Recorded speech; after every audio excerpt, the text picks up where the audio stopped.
Yo, what up?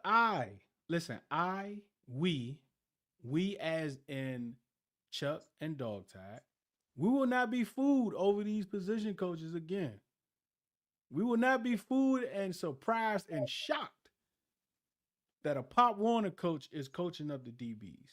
It's not going to happen again.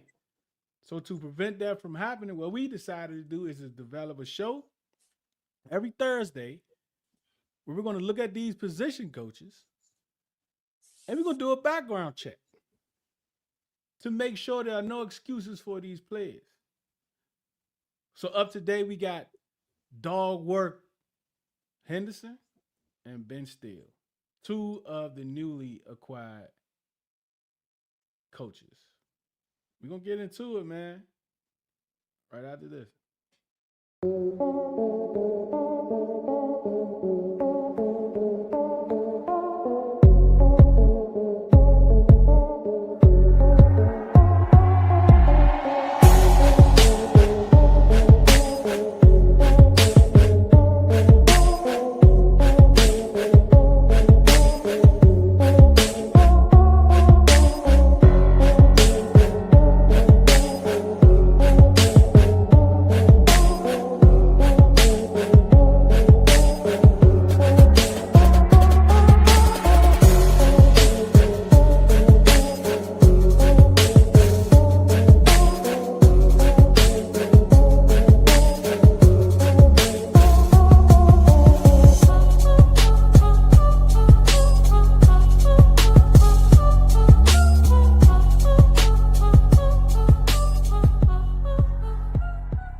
Yo, what up? It's Deuce Red Zone. We got Chuck in the building. We got DawgTired in the building. This is another episode of Red Zone in the Lab, and this is from the sidelines. The command coach. We're looking at all the position coaches from the Washington Commanders every Thursday at 7:35 p.m. I'm not sure about next week. Not sure we're gonna have time next week to do that because legal tampering period starts on Monday. And I don't know if we're gonna be able to talk about coaches next Thursday. It just depends. It depends what happens in free agency. But we're here. We're gonna get through all of the coaches. You may even do the admin people. What you think, Chuck? Think we should do the admin people, like the social media? Look, the social media people, along with every other NFL social media team, they put out a post that say, "Hey, look, we don't make the moves. We don't, don't blame us for free agency. We don't blah blah blah blah blah." They gonna get this heat, bro. What's up, Chuck? Yeah, we gotta attack them social media admins, man. It's what y'all get paid for. Gotta deal with us rowdy fans. Oh my goodness. Well, what's good with you, man? How you doing, man? Good, man. Another day, another couple dollars as usual. You know. Ain't nothing wrong with that. Ain't nothing wrong with that at all. Um, so we got some news this week, right? Got some signings, got some re-signs. Of course, we got the Tyler Biotis news last week. We talked about that. Nick Allegretti, Andrew Wiley. Andrew Wiley is the only one, and the release of Tyler Biotis. Speaking of the social media team, so usually the commanders be waiting. I don't know what they be waiting for to post transactions, right? Hmm. It's funny how they released, or the report came out that they released Tyler Biotis a few days prior to them posting it. But like an hour before the social media team posted that it's confirmed that they're releasing them, it was rumors that he was going to Chicago for to meet with them about their recently vacant center position. Right, 27-year-old just decided to hang it up and retire. I don't know what's going over there in the NFC North, but that's like the second or third player over there that's just abruptly retired. Anyhow, and then like an hour later, they put the news out that they cut him. Is that the social media team Adam Peters being petty, or if they already had a schedule for the time that they posted Probably just already had it scheduled. Probably already had it loaded, edited, and everything. I think they was like, okay, all right, Adam probably called, drop it. He called down that joke, drop it. Um, So we had that, right? Um, we haven't heard anything from them about Nick Allegretti. I'm not sure officially. Andrew Wiley did have his presser. Yes, Andrew Riley had a presser for like 9 minutes, right? That's what I was wondering. I was like, what? Like I wonder if they giving everybody a presser, right? Like, come on. And um, so it's been reports that they have brought back Drake Jackson, which shouldn't be surprising on a 1 year deal. They signed him during the season, even though he was still recovering from the injury that he has suffered. And he played like the last 4 or 5 games, I believe. Right, his deal was up. I'm not surprised that they're bringing him back. I'm thinking they didn't bring him back to make a playoff run. They didn't sign him to make a playoff run, right, Chuck? We know that much. Right. So if he wasn't signed to make a playoff run, he probably was signed with the intentions of being here for this upcoming year. Dietrich Wise, they signed him last year. He played pretty good the first game and a half until he got hurt. He played a game and a half, Chuck. And when you talk about Dietrich Wise, it's always, after we lost him, the defense fell apart. He's 31 years old. This is my problem. Why are we having these older veterans? Why is Dietrich Wise, a run stopping edge, the reason or a huge part of why this team and this defense suffered? The glue. Must be the glue.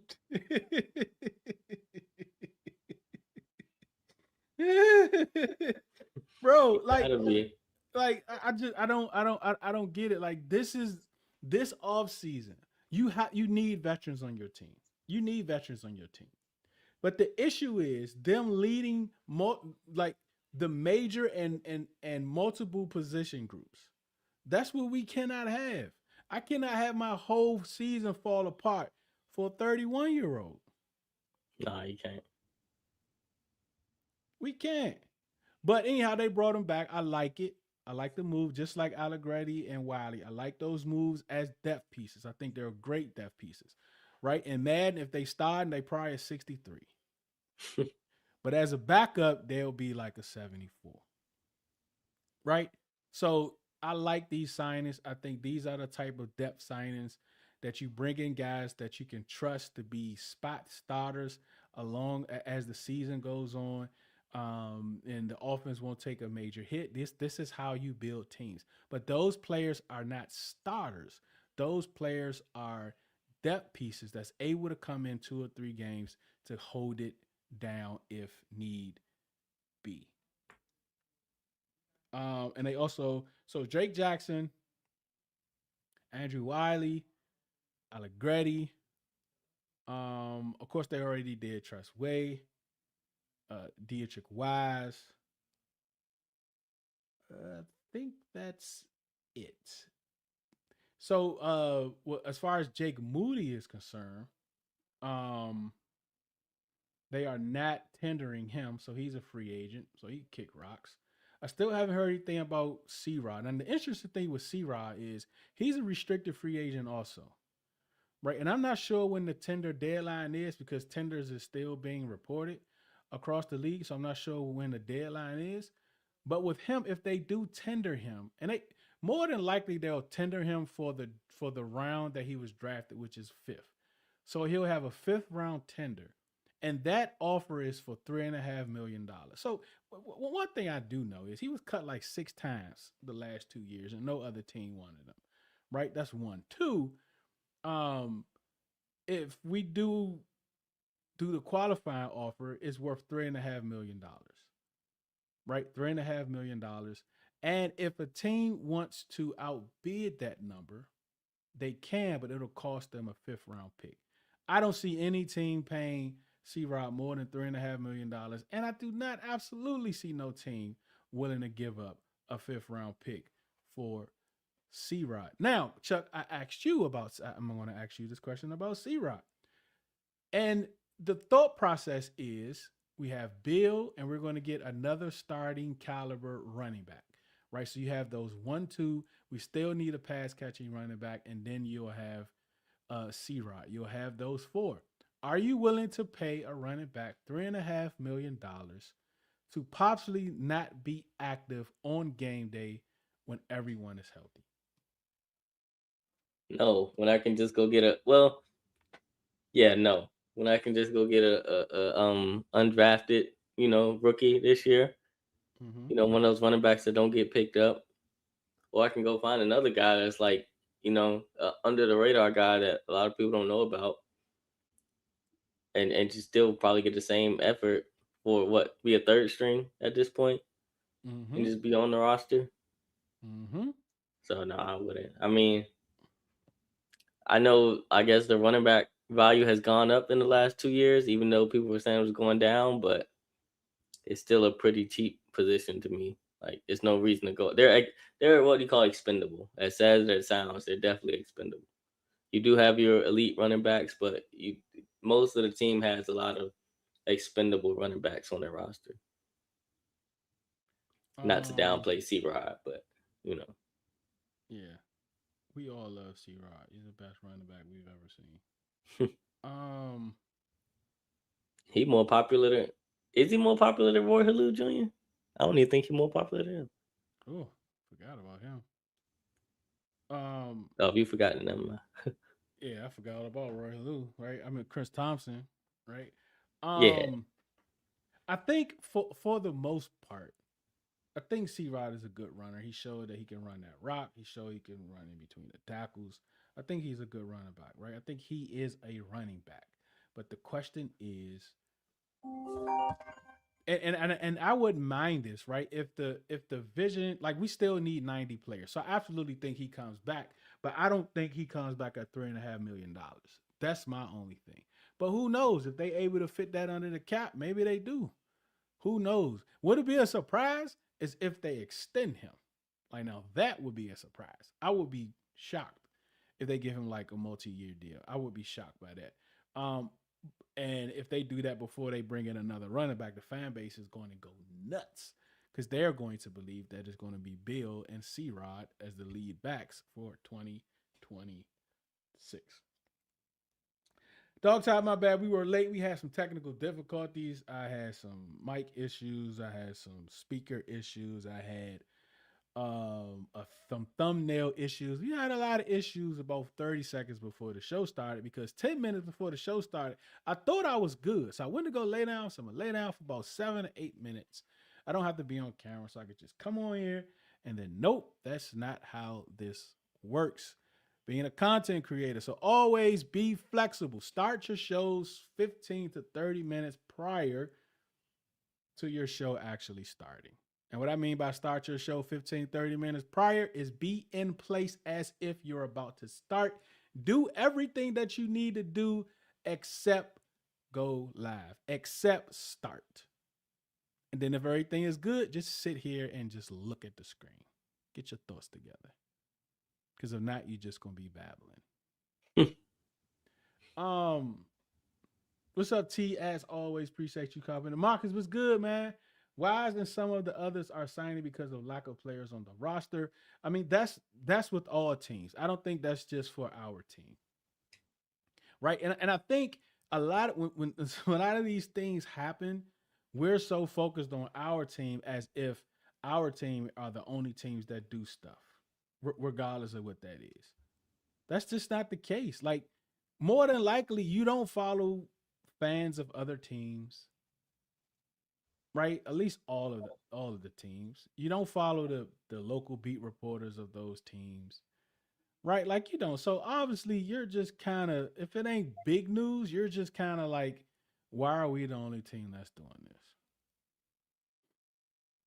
We might be the only team that have 35 free agents, but I'm sure there are a lot of teams that got 20 free agents, 25 free agents.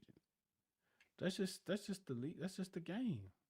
There are tons of 1 year deals on all of the NFL teams, right? All right. Um, what else happened this week? I think that's pretty much. Let's get into these coaches, man. Just keep in mind that tampering period starts on Monday. Can't wait.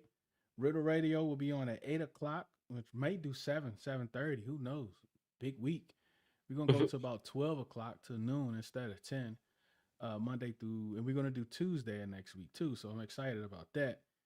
Um, we're doing linebackers. We're doing linebackers on the Commanders Draft Show on Sunday at 8:35. So tap into that. Last week we did edge rushers. We had a no, yeah, we did a ton. We had 15 edge rushers, bro. 15 different edge rushers. So shout out to that. And let's get to it, man. Ben Steele, tight ends coach. Um, David Rye, the former tight end coach, he also interviewed for the OC job, the same as Brian Johnson. Brian Johnson interviewed for the OC job.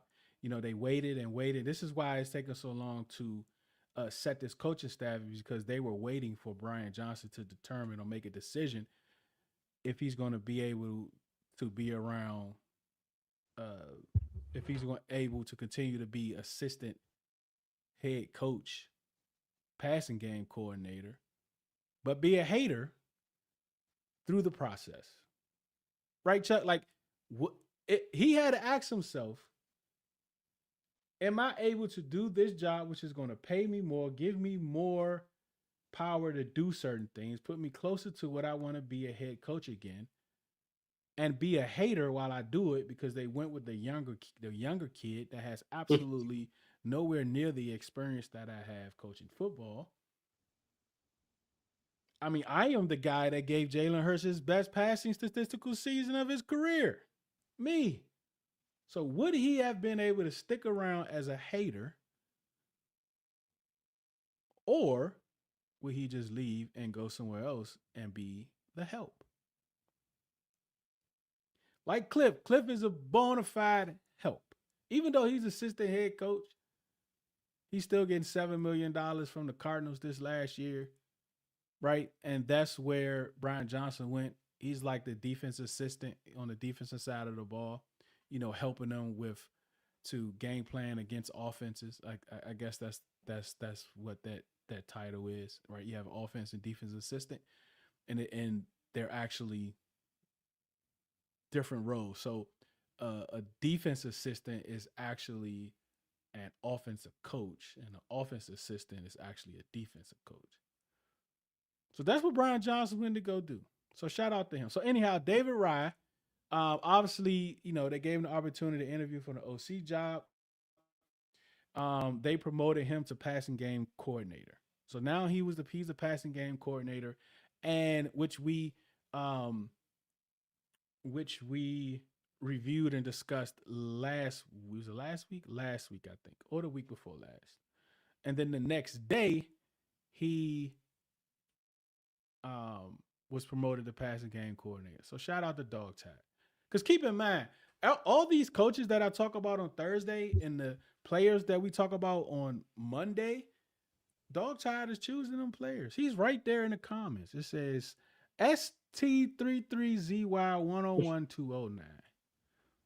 Steezy 101209.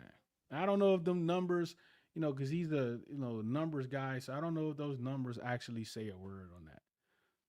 Maybe it's like Steezy for sure, or something like that, or Steezy man, or Steezy all the way, or something like that. I don't know. He's Alter kind of ego. yeah, it is right. So now they bring in a tight ends coach, Ben Steele. Right, I like Ben Steele. I think this is a great hire. I mean, both of these guys, I think, is actually great hires. But the good thing about Ben Steele is he's a former player. And the thing about former players, Chuck, is when one of the things that Andrew Wiley mentioned in his press conference about the new coach Stapleton, the new offensive line coach Stapleton, was that he was a former player and he understands this life, quote unquote. That's what he said, right? And I know over this season, you know, we had the whole thing with Ryan Clark and about, I forgot the guy's name he was going into, but he told him like he didn't know about ball because he didn't play the game or whatever. Like, I don't think that's true, Chuck. Like, I don't believe that. right? Because we have people that play the game that don't know what 11 personnel is, Right. right? Play the game their whole life. So just because you play the game doesn't mean you know the game, right? And just because you didn't know the game doesn't mean that you don't know the game, right? The X's and O's, terminology, like you study this stuff, right? So you don't have to play the game to be efficient in the game, right? So um there is an element of coaching that requires you to have played the game in some fashion. It's just one of those things where like you have to be hands on to get it. And I think that matters. I think that matters a lot. But it's not to say that you don't have great head coaches that never played the game. So for him being a former coach, um, playing the position that he's coaching, because a lot of times some coaches they coach positions that they didn't play. Um, he understands the position, right?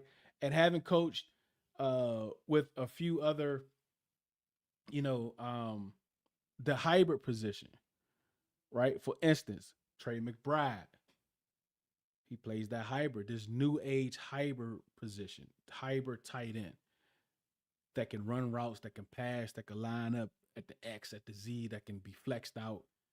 He understands how the position has evolved. He's also been an offensive line coach, and a lot of times, offensive line coach and tight end coaches, they are they are mirrored. A lot of times, you'll see an offensive coach be a tight ends coach, and vice versa, because tight end is an extension of the offensive line, right? They have to know protections, they have to know slides, right? They have to know all of these things as tight ends. So that's why, like, if you ever go to a camp or anything like that, you'll see portions of practice where the offensive lineman and the tight ends are working together. So they're extensions, right? Um, McBride, I mean, he had crazy years, right? Especially after Ertz went down, he had a crazy few years. He's one of the best tight ends in the league now. That was under the direction of Ben Steele. Even Austin Hooper with the Falcons, he had a Pro Bowl prior to him coming, but he had his best statistical year with Ben Steele, and he also on to make his second Pro Bowl. And He's both of good. those guys, go ahead, what you say, Chuck? So he's real good. I like Austin Hooper. Yeah. So and those both of those guys are hybrid esque type tight ends where they don't just block, because a lot of times like these coaches that's been around a long time, the issue with them is, can they adapt? Can they adapt? And yes, he understands this life is the shadiest comment. Like I actually when he said that, I was like, oh yeah, that's a shot at OG Bobby Johnson, who is now the assistant offensive coach with the Browns. Like, bro, every most of the time Adam Peters makes a move, we be like, why you do this? Like, he was good, blah blah blah blah. But then the rest of the league say, no, he was not. It was good to us. Right? Like, what bar? Like, what low of a bar? And there were tons of offensive line coach jobs available at this off season, and all he was able to do to go to the Browns to be assistant offensive line coach.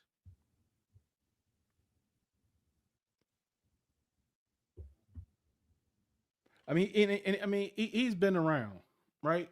Tampa Bay, the Falcons. We know the Cardinals. He was with the Vikings at some point. He's coached 17 years. He has a losing record, 89 and 169. Right? Out of all the coaches we've done so far, he's the only one with the losing record, and that's a crazy losing record. 34% winning percent. So his expectations is not high. He's never coached in the playoffs, bro. That's insane. To be coaching 17 years and never coach in the playoffs. Wow. He's with the Buffaloes pre Deion Sanders. Um, he had a lot. Let's see. I'm trying to see if he has any coordinator experience. Um,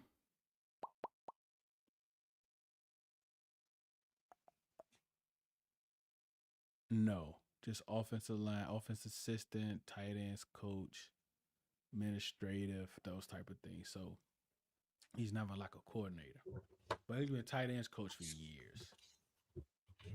Even tight end coach for years. But the only other thing is to me, right? That's part of that. Like Zach Ertz need to hang it up, or if he don't hang it up, he just can't hang it here, right? Is he did coach Zach Ertz? I think in Arizona, him and Trey McBride. So there's familiarity there. You might not like it, but it's the truth.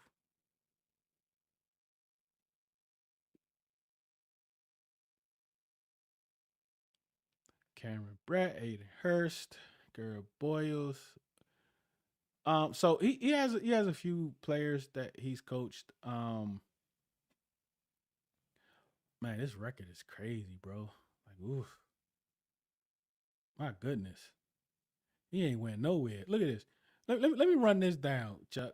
Colorado 3-9, Colorado 5-7, Cal 7-6, Cal 3-9, UC Davis 5-7, the Bucks 2-14, the Bucks 6-10, the Bucks 9-7, the Bucks 5-11, the Bucks 5-11, the Falcons 7-9, the Falcons 4-12, the Vikings 8-9. And go back to the Falcons. He was I think he was like an offensive assistant the first year he was with there at the Falcons, and Mm-hmm. then he was promoted to tight ends coach that next year with Austin Hooper. The Vikings 8-9, the Broncos 5-12, the Cardinals 4-13, the Cardinals 8-19, the Cardinals 3-14. This is insane, bro.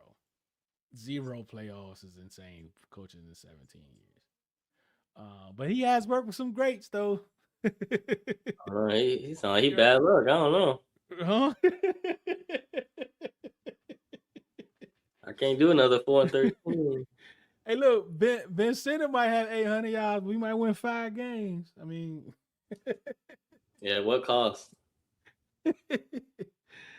oh man, what's up, bro?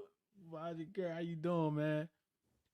So like, but overall, I mean, his individual work, the players that he's worked with, um, what he brings, the different the because like these coaching circles talk and you hear a lot of good things about him after the hire. You always kind of search their name a few hours after the hire just to hear like some players or some coaches that he's coached with. Also,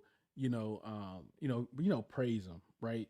You didn't hear nothing like what happened with Javon Hargrave when somebody posted, if you're a defensive lineman and you want to get sacks, you don't want to be in a Brian Flores defensive scheme, and he retweeted that. So we didn't have none of that when it came to Ben Steele, so that's a good thing. Um, so all in all, I think this is a good hire individually. So hopefully, having winners around him will help him be a winner, right? And maybe that's why he put so much energy into the players that he coached because he knew all the energy around them was of a losing mentality. Um, I like the fact that he's been quality control, and we definitely need those. We need as many of those as we can get because Dan be out there lunching sometimes in the second quarter. So he absolutely needs help there. What else we got?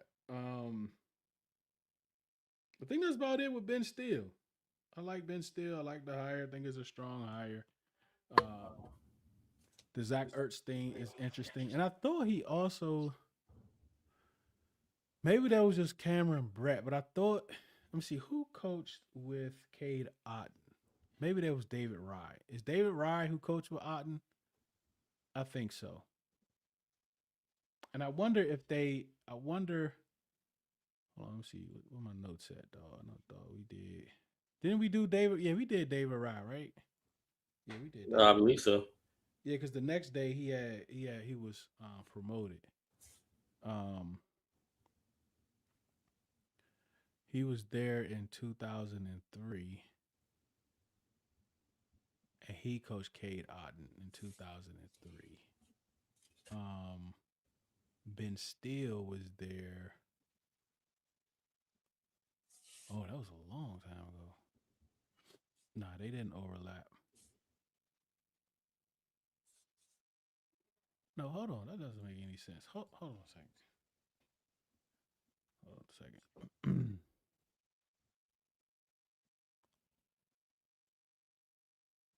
2023.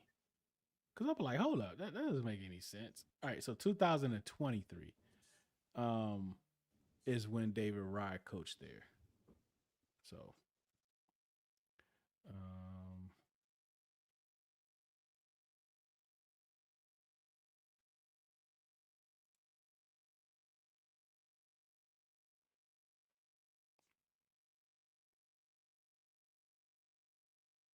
and no, they did not overlap. He coached Tampa Bay from 14 to 18.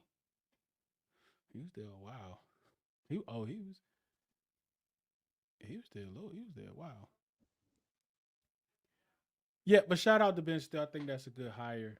He has a good background. He's not just a Pop Warner coach. He has a lot of experience in football. He just not. He just hasn't had a lot of wins. So there you go with that. All right, next up, dog work. Oh. Dog work. Dog work.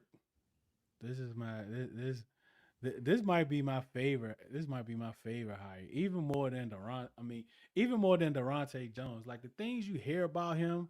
I mean, Verse talking about his USC players. I mean, everyone that talks about him always has something like intense to say. There's always something intense.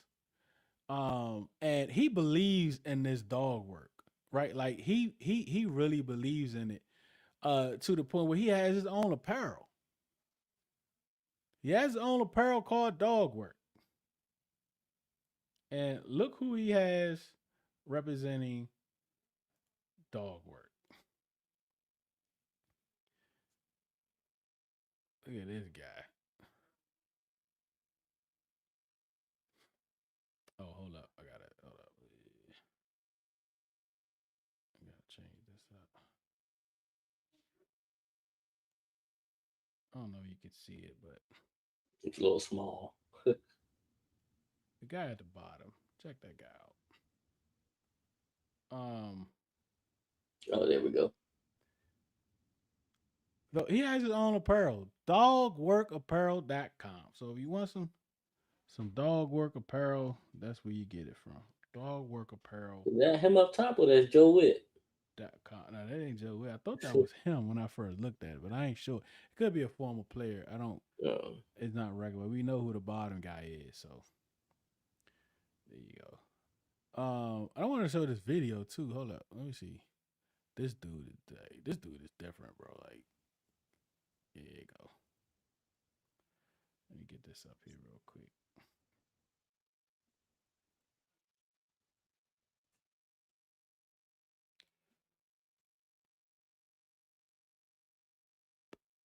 Check this guy out. Check this joint out, bro. Dog work mean? I always talk to the defensive line group about breaking it down from an acronym standpoint. You know, the D in dog meaning discipline. Yeah, you have to be disciplined in your day-to-day life, your activities. The A, your attitude. You gotta mean something, you. Work ethic. Letter W in dog. AD exemplifies that. You can't be a dog without having some type of grit behind you. Grit means everything. And if our guys can embody what that word dog means, right, that means a lot to us, and that's something that we feed off of. I think dog work, is really the culture that they've established in that. Yeah, you can't tell me he don't be online, bro.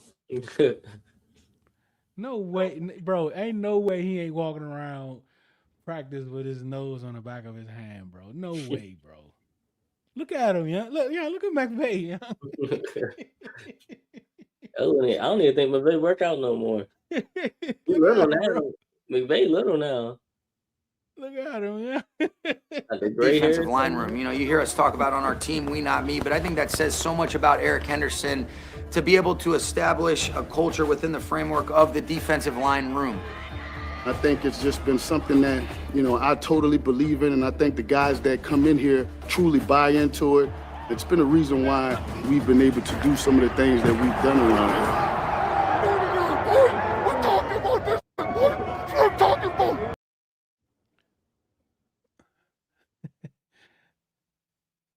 I like this guy a lot, bro. I like this guy a lot. Dogs, I'm a little partial to Eric Henderson for obvious reasons. Dog. Yeah, I bet. He's coached 11 years. He has a winning record, 116-77. Also believe he has a Super Bowl win. He has a playoff record of 6-3, playoff win percentage 67. He's coached at Oklahoma State, UTSA Roadrunners. I don't even know what that is, but hey, he was assistant D-line coach there. He with the Rams. I think that's where he got the Super Bowl. Defensive line coach 2019-2020. In 2020. Defensive line coach and run game coordinator 21-23. Not like this is the interesting thing, right? Check his let's look at his coaching journey, right? And see how quickly he accelerated. And he has to be a good coach, right? First year coaching was a graduate assistant at Oklahoma State for 3 years. UTSA Roadrunners, I don't even know which school that is. I don't even know where that is. I don't even know. In Texas. It's in Texas, UTSA? Yeah. Mm-hmm. Okay, well, there it is. So it's in Texas. Was that University of Texas, San Antonio? I don't know. Yeah. So he was the defensive line coach, right? For 1 year. 2 years with the Chargers as assistant defensive line coach. Came over to the Rams for 5 years, and the defensive line coach for 2 years. And then after that, he was defensive line coach and run game coordinator. And then he went back to the Trojans last year to be the co-defensive coordinator and the defensive line coach. He loves the defensive line. And now he's here as a defensive line coach, run game coordinator. That's very impressive. His climbing up the ladder is very impressive, Chuck. What did that USC defense look like? I don't know. I ain't look at it. That's more for DawgTired. Hold on, here we go.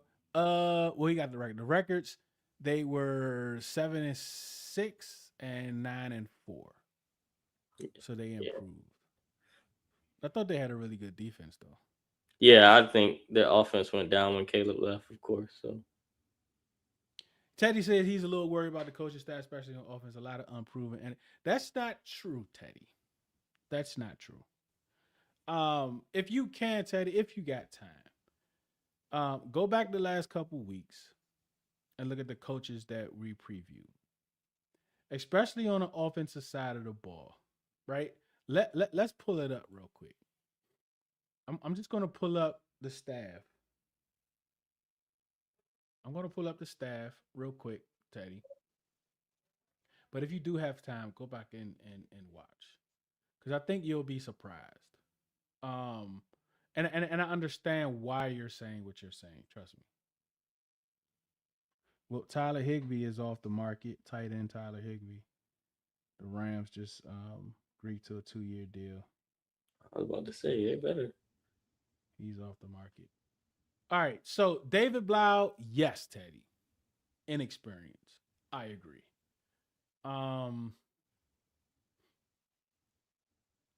Assistant wide receivers returners coach, who they just hired last week. We didn't look too much into him yet.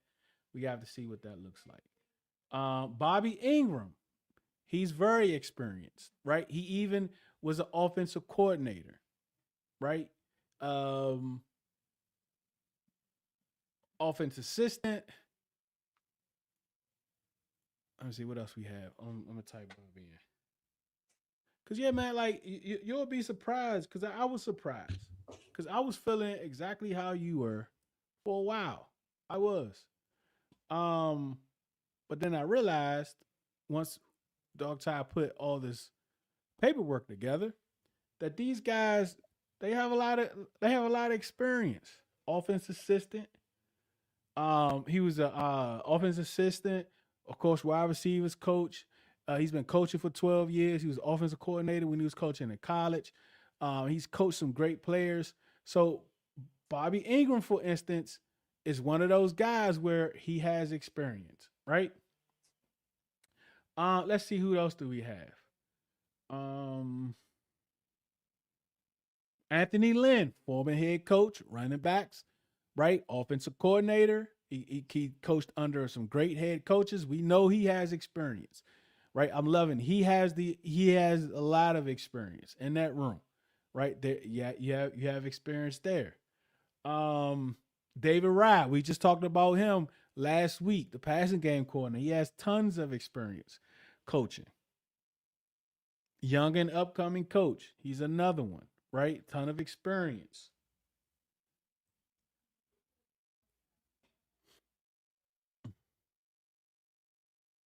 I didn't even realize he was coaching for 18 years. Been to the playoff, 12 have 12 games in the playoffs. He's been a quarterback, a wide receiver coach, perimeter coach. He's been a coordinator, offensive coordinator. He's been an offensive analyst. He's been a senior analyst. That's a lot of experience right there with David Rye. Right? Darnell Stapleton. We just talked about Ben Steele and everything that he brings. Shane Taub, another one. We're probably going to do him soon. Wes Welker, right? We know he's been coaching, not as long, right? But he's been with us a year or so, and he has previous experience, and you know about his run, so you know how smart he is. And then you got DJ Williams, who is also inexperienced. So yes, I get it, right? What's the assistant quarterback coach name? Why he's not on here? Hold on a second. Why he's not on here? Oh yeah, there you go. Danny Etling. And I don't even know about him. We'll do him soon too. But let me just see if I can get some information real quick about him. He coached he played in the league. Let me see. I think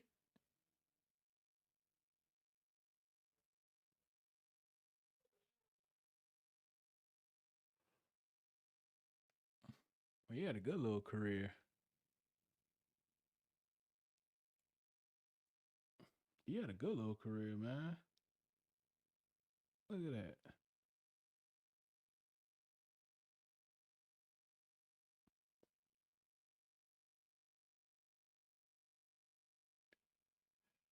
So I get it, right? So like there are some inexperienced coaches, but there are also a ton of experienced coaches. So I don't think you have to be as worried as you were, right? Because I was worried about that too. That's why I was hoping that Brian Johnson can, humble himself. But I get it, right? But Anthony Lynn stayed because remember we was having those reports about him possibly leaving to go coach with his son at Penn State. So far as of right now, he's still here. Right. So I'm not too concerned about that. Right. I mean, these guys come together. There's a lot of experience on the offensive side of the ball for David Blau. There's a lot of experience. So I'm not worried about it. All right, dog. I'll catch you, man. But yeah, I'm loving Eric Henderson. I'm loving this guy, man. He's coached some dogs. I mean, my goodness, he's coached some dogs. I mean, Aaron Donald, the dog of them all, right? Like Aaron Donald, the dog of them all, and how highly he speaks of him. Like these college players that he coached, how highly they speak of him. I mean, McVay, look how highly McVay speaks of him. So I'm extremely excited to see this D line, bro. And if we really believe that coaching was that big of an issue, it should be much better now. These dudes should want to play for him. These dudes He should be able to motivate these dudes, man. He should be able to motivate these dudes. So shout out to him, man. Shout out to Eric Henderson, the D line passing game coordinator. So what you got, Chuck? I think that's about it for these two coaches. I like both of the hires. A little concerned that Ben doesn't, he's not part of a winning teams. Right? I think he had two um campaigns with winning records, and that was only by like a game or two. It was very around 500. But Eric Henderson is another Super Bowl coach that they're adding to the roster.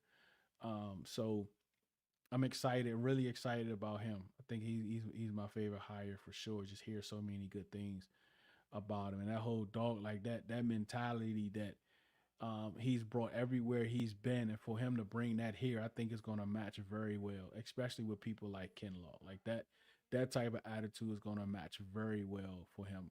Like Deron Payne, like he's just who he is, right? He's just worried about cars and stuff like that. So he's not going to be that dog type dude unless somebody, you know, irritate him and he be out there fighting or whatever. So, um, but hopefully he able to bring some of that mentality for these dudes to go out there and win because it's important, man. They gotta win one on ones, and sometimes winning one on one is about just being a bigger dog. And for the most part, for the past couple of seasons, they was absolutely the sorry dog or the smaller dog. I was about to say the B word, right? But I was like, nah, I gotta be careful. That almost came out. So, that's what that is. All right, so we're about to get ready for riddle news of the day. It is now time for riddle news of the day. What's up? What's up? What's up, y'all? We got the news of the day. We're gonna get started with probably a fan favorite. I don't know how many of y'all watch this show or how many of y'all have tuned in to this show, but the popular show Abbott Elementary has been renewed for a sixth season, and on their different networks. I know it comes on Hulu. It comes on, I think it's on Netflix too. It's on a couple different networks, but the show has been going for a while, man. You might keep up with some of the characters like Ava or Gregory, the guy from Everybody Hates Chris, or the guy from, if you around my age, the guy from Let It Shine. So basically a really good show. We're excited that it got renewed for the sixth season. Gonna go on to some. Oh, you watched that show, Deuce? Yeah, Have you so ever like, seen that? No, I never watched it. Right, like I had enough of, like Saved by the Bell and Steve Harvey joint and Curry joint and all of them. I had enough of them joints. Right, so I didn't watch, but like having it went off air like 2-3 years ago, right? You saying when it started? No, I'm talking about when it ended. Because didn't it end? Oh, I'm thinking about another show. Nah, that's probably a different show. This one what's the musical? What's the musical joint? Glee? Yeah, that's what I'm talking about. I think I'm talking about Glee. My bad. See, look, they intertwined to me. But shout out to the Everybody Hates Chris dude. Like, I'm glad he was able to kind of get some footing in his career. I'm kind of seeing him on more stuff now. But every time you see him, you just think about he's one of them that look exactly how he looked when he was younger though. Yeah. But shout out to all the Abbott Elementary fans. All right, moving on. We're gonna touch on some rap beef, man. So as y'all know, T.I. and 50 Cent been going back and forth over the airways and over the internet for the last couple of weeks. Even T.I.'s sons got involved, going back and forth with 50 Cent. Now, 50 Cent, the petty man that he is saying that he's working on a documentary about T.I. and Tiny. I won't go into specific details what the documentary is about, but there is some allegations in there, and he's saying he's basically replicating the documentary on Netflix that he did about the Diddy situation. So he basically suggested to T.I. that he get a professional emergency PR team in order to sustain his final album release. 50 Cent also said that he's going to release some new music soon. So for all those super 50 Cent fans, if you want to hear some new 50 Cent music, then he said he's dropping something. We don't know if it's true or not, but he said he's dropping something. Now, real quick, T.I. has said he's been on multiple radio platforms and podcasts saying that he really doesn't want this beef to continue. He would rather sit down, handle it like grown men, or I guess handle it rapping, but he really doesn't like all the back and forth. He really didn't, he wasn't big on his sons getting involved either. So he just wants to promote his last album. He said if he wanted all the publicity and stuff, he wouldn't have cut his hair. Like he said, him cutting his hair was a big thing that brought a lot of the fans back. So he said he really doesn't need all this extra publicity. So bro, what do you think about that, come Deuce? on, bro. Come on, bro. Like, stop lying. Stop welling, bro. Stop welling, T.I. Come on, man. You think it's staged a little bit? Right. Like, no, I don't think I don't think it's staged with 50. Right? Like, this is the thing with, like, I remember 50 even said one time that, I forgot which rapper it was, but he was like, look, I threw an olive branch out there for you to take it, so you can get some clout off my name, but you ain't take it. Right? So I don't think he purposely did this for T.I. Like, I just think he was just trolling. He does this all the time. Like, he trolls Beyonce like every day, bro. Right? And like, we got to keep in mind, like, a lot of folk forget, but when he was rapping, he absolutely went straight smack at him. And T.I. never responded then. So now, right, like, I think he absolutely took this as if I'm going to get more publicity, right? I mean, just think about it. You know what I'm saying? Like, he went on the show like, hey, I don't want to do it with him. But like, you've been begging for this joint for decades, bro. Right? Because 50 was like, he reached out because 50 was like, okay, this is the thing, right? 50 said they supposed to have some type of lawsuit, right? Or some type of money or something they supposed to get in. Right. Back in like 2020 or whatever, when they was going to do the verses, but we was going to do the verses with Busta Rhymes. Mm-hmm. And then Busta, he was like, nah, we good. And 50 was like, when they end up having to give it back, then he called, and 50 was like, nah, we outside now. Versus when we couldn't come outside, we outside now. Right, and this was like 2022, 23. And right now, and then all this, so like, don't tell me you didn't want this to go right. You put out like 4 mix songs. Your son put out one. Your other son been crashing out all over the timeline. He loved this. This for him. Right now, you're like, oh man, I've been trying to get him straight all these years, but at least he don't. Nah, bro. Like, you brought your whole family into it, like all that. Like, you got the right one this time, bro. Like, 50 is like. So you telling me, right, that, and I don't think, like, I read the post you sent. I think he trolling them or him that he's gonna have new music soon, like a new diss record. That's what I think 50 was doing. New music coming. So like, everything he do, bro, is calculated, man. Everything he do is calculated. And if it's true about these allegations that he have and surviving T.I. and Tiny, bruh. That's why people say 50 don't stop, man. He does not stop. And now he trying to stop and sit. Now it's probably already in motion, bro. Yeah, he probably got something in the works. Yep. What's next? All right, next we're going into tendernism. What I mean by that is the everybody's favorite Unc. He went viral on the internet about some months ago, and he was supporting his old barbecue company. His name is Mr. Walter Johnson, right? And he was going around, messing with the barbecue, screaming out tendernism. It's falling off the bone, acting all excited, but the way the meat was cooked and stuff like that. So basically, I guess when Keith Lee came up to the restaurant, he found out that he had been let go. So with him being let go, the owner of the shop was trying to basically take credit for that slogan, tendernism. But he had someone looking out for him, an attorney named Kenneth Harris. He looked out for him and basically trademarked it and then gifted it to him without him really knowing. So really, he was trying to use the momentum from all the fame to basically create his own thing. He wants to launch a food truck where he plans to serve his own barbecue stuff and soul food creations. And he also wants to travel around, basically do the Keith Lee thing. He wants to travel around the small Black-owned restaurants, I'm assuming mostly barbecue spots, and try their stuff and, bring them publicity and more customers, basically.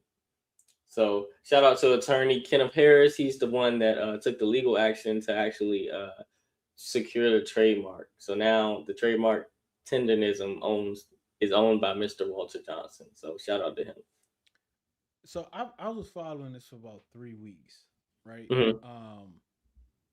And it's sad, right? What that guy tried to do to him, going behind his back, um, you know.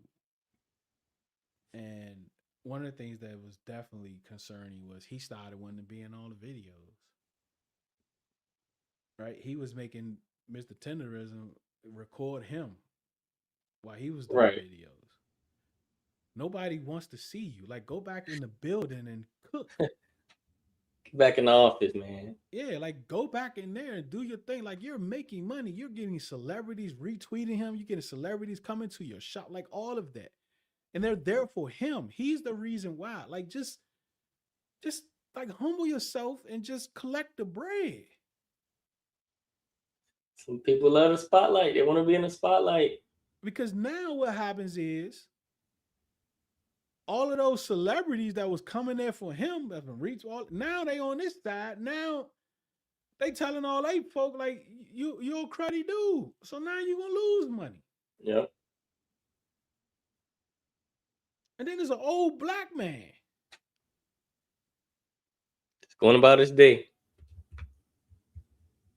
So I don't know if he's gonna open a spot up. I think somebody was gonna help him open up a spot. I know restaurants they say is like the black business in a sense where that's one of the hardest businesses to open. Not showing how, but like at least he's gonna get a lot of celebrities there, right? Maybe you should start with a food truck because I know he's cooking. Yeah, I think that's what it said. He's gonna start with a food truck and then he's gonna do his own traveling stuff. All right, then cool. I think the food truck is better. He do his videos, food truck, ain't gotta worry about water and all that other stuff, right? Just get insurance on his truck or whatever. Do his videos, Right. And paying the his electricity videos bill, right all there. that stuff. Right. People can come, we can go here, go there. Of course, Right. celebrities are probably invite, hey, bring your truck here. Like, I'm going to concert, bring your truck here. You know what I'm saying? Yep. Like all and hopefully he has some good people around. It seems like he does have some good people around him. That'll help him out. But I'm talking about some real good people, like some family or somebody or a businessman, somebody that he can really trust to help him get this thing going. But yeah, man, shout out to him to getting his stamp back, man, and hopefully he's able to build off of this. And that other guy, you hustling. Good luck to you, buddy. You hustling backwards. All right, I guess it is that time. Let's for hit it. Chuck's Corner. It is now time for Riddle News of the Day.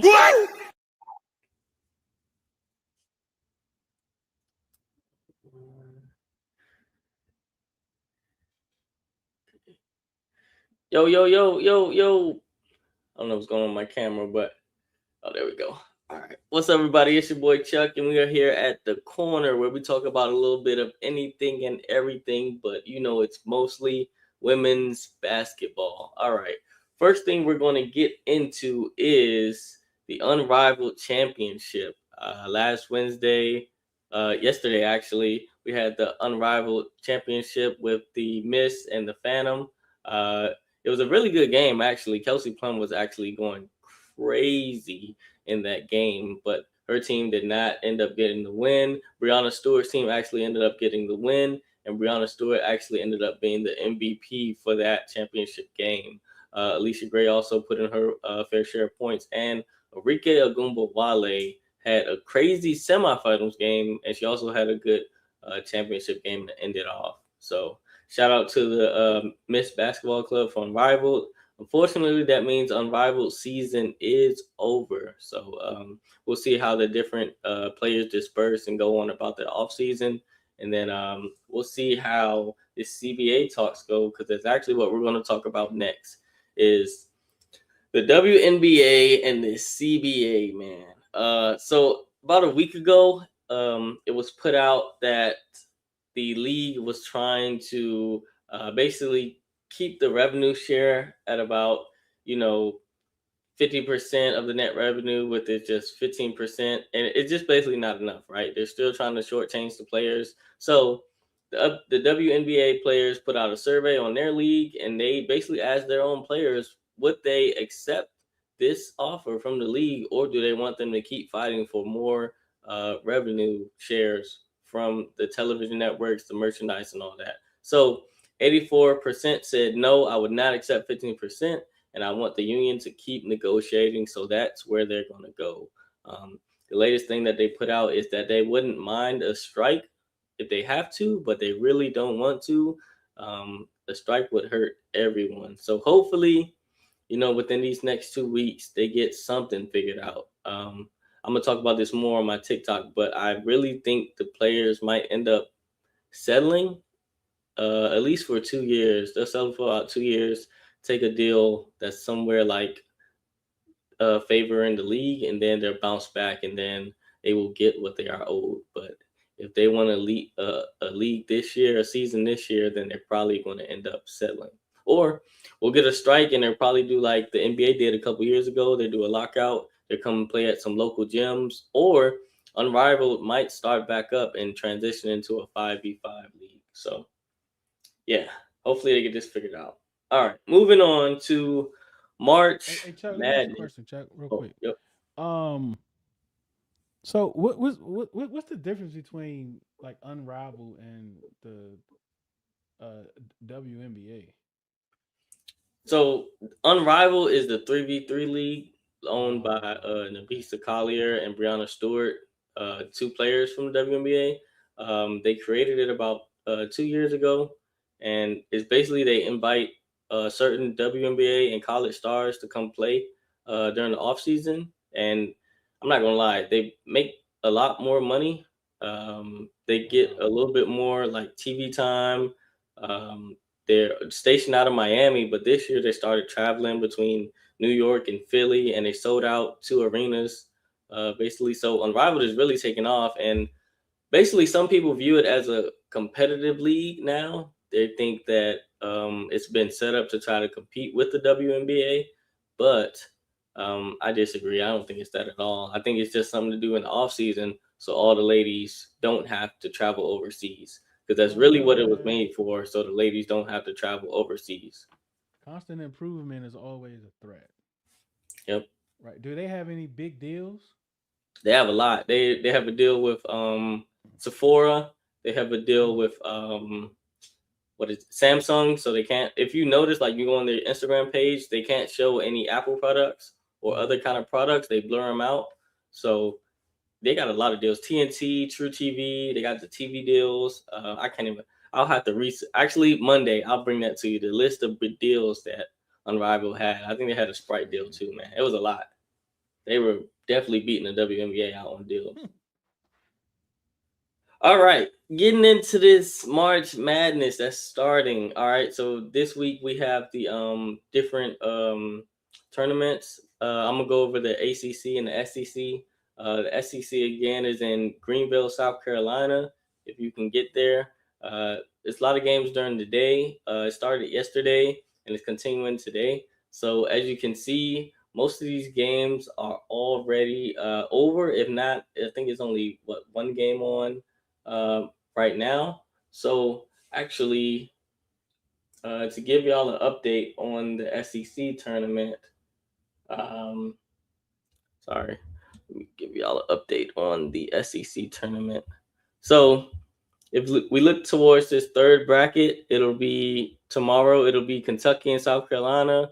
It'll be Oklahoma and LSU, Ole Miss, Vanderbilt, and for Texas and Alabama, I believe Alabama was actually up and on their way to winning that. So The SEC tournament will continue tomorrow and all the way until Sunday.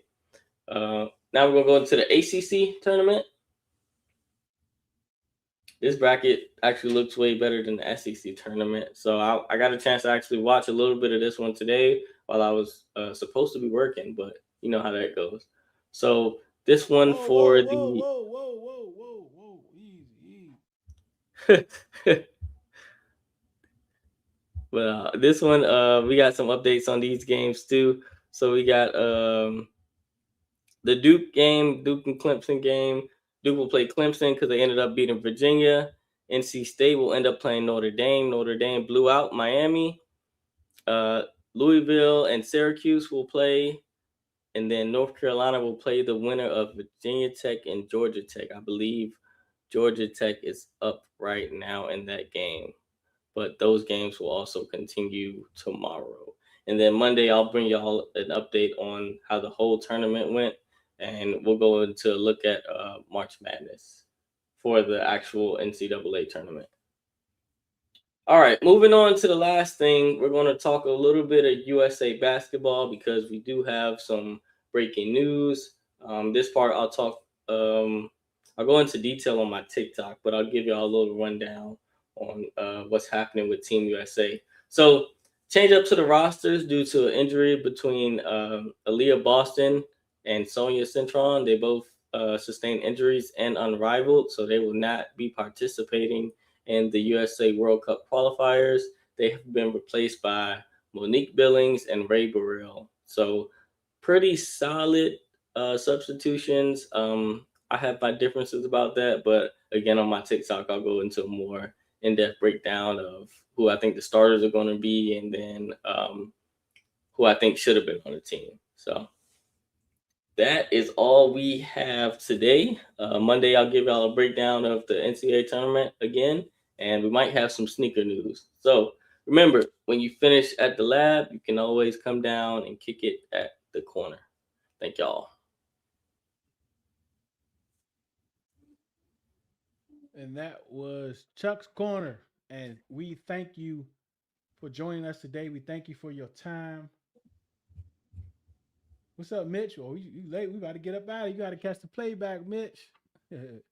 Appreciate you for stopping by. We thank you for joining us, DawgTired, Chuck, and myself. We know your time is very valuable for you to spend it with us. We absolutely appreciate it. Remember, do it because you love it, not because it loves you. One beat, one sound, one heart, one love.